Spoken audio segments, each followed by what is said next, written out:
All right, anytime. Well, welcome, Coach, and give us your general thoughts about the upcoming season.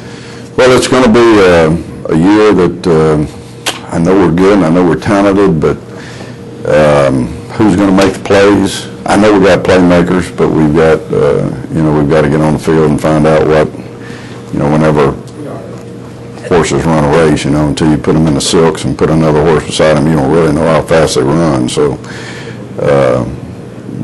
we got to find out once we, what's going to happen, what the silks will do when we put silks on.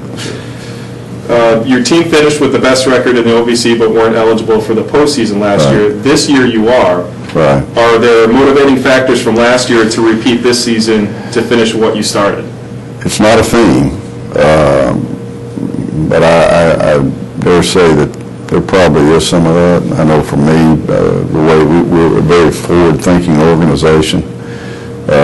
We've got a plan for the next 3 years, and so when that next year rolls around, it's just the thing you're doing. So we're not looking back, but I tell you, emotions, it was emotional for us. The last 2 years have been emotional. Felt like should have been in playoffs the year before. And I think there's a drive, just from a general sense. Like I said, it's not a theme. There's nobody's talking about it. It's not a topic. But I think there's a stronger drive, maybe because we feel like we need to prove something. You obviously lost Ryan Perilou to graduation. Tell us about your quarterback situation for the upcoming year. Well, I don't know that I've ever seen losing a quarterback have less effect with a football team, particularly a good quarterback. Ryan Perilou may have been a great quarterback. I think history will decide that. But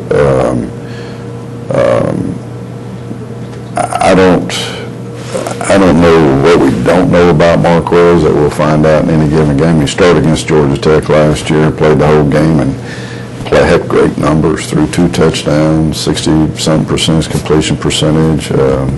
He's played about every game in 2 years with Ryan, and he's the leader of the team. I can tell you that. Sure. Tell us about the improvement to your football stadium. Wow. People think we send out postcards and people drive by there and they look at it, but I don't know if the people, I guess we're on the road when we're doing television, and there's, our television accommodation for doing the games probably better than half the SEC schools. It's a wow factor, and it's one that when I say we're forward thinking, it is definitely a forward thinking project. Do I know the future? Nope. We're getting ready to play Ole Miss. That's the only future I'm focused on. But it obviously makes a statement about the future of football at Jacksonville State University. Very good.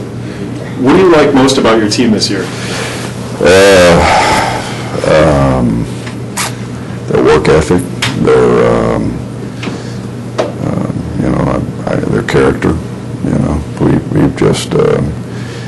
We've gone through some ups and downs in that category, but we've emphasized character and accountability so much since these young men have been there in the last 2 or 3 years that I think we've got a highly conditioned, programmed group of people, and I do think football is important to them because all of that wouldn't matter to me that much. It's what people are supposed to be, but when you have a combination of love the game with that, then pretty special.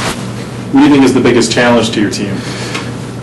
First play, the first game, and then the next play. One play at a time.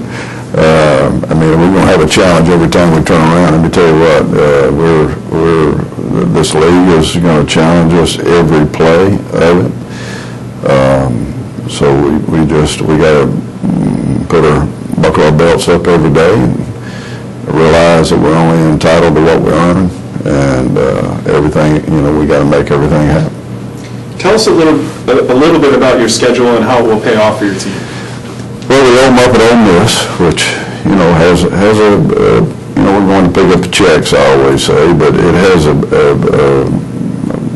effect in that you're being pitted in an environment against some players that will expose you, if nothing else. And it's not going to expose that we can't play. We can play, but it will expose our lack of proficiencies and effectiveness.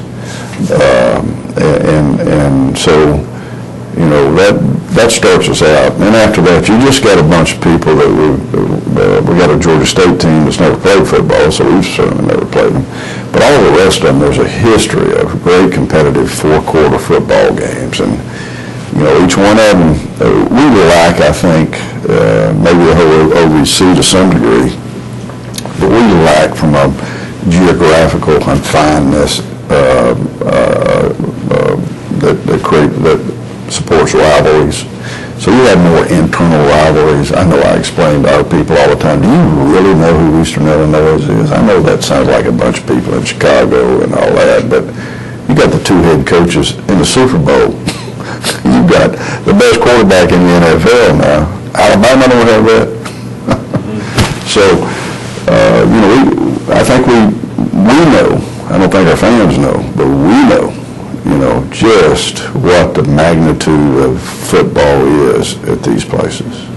Absolutely. What are your general impressions about the OVC race this year? Well, I think we've been picked to win it. We've never won it. We've been picked to win it. I used to think we had, and then Greg straightened me out on that one. But, you know, I think it's always unknowns and unforeseens. And I don't know. I know this. I mean, I don't know who would be at top, who at the bottom, but I promise you, when the top plays the bottom, it'll be at war. And so you just, you know, it's worth watching, worth buying a ticket.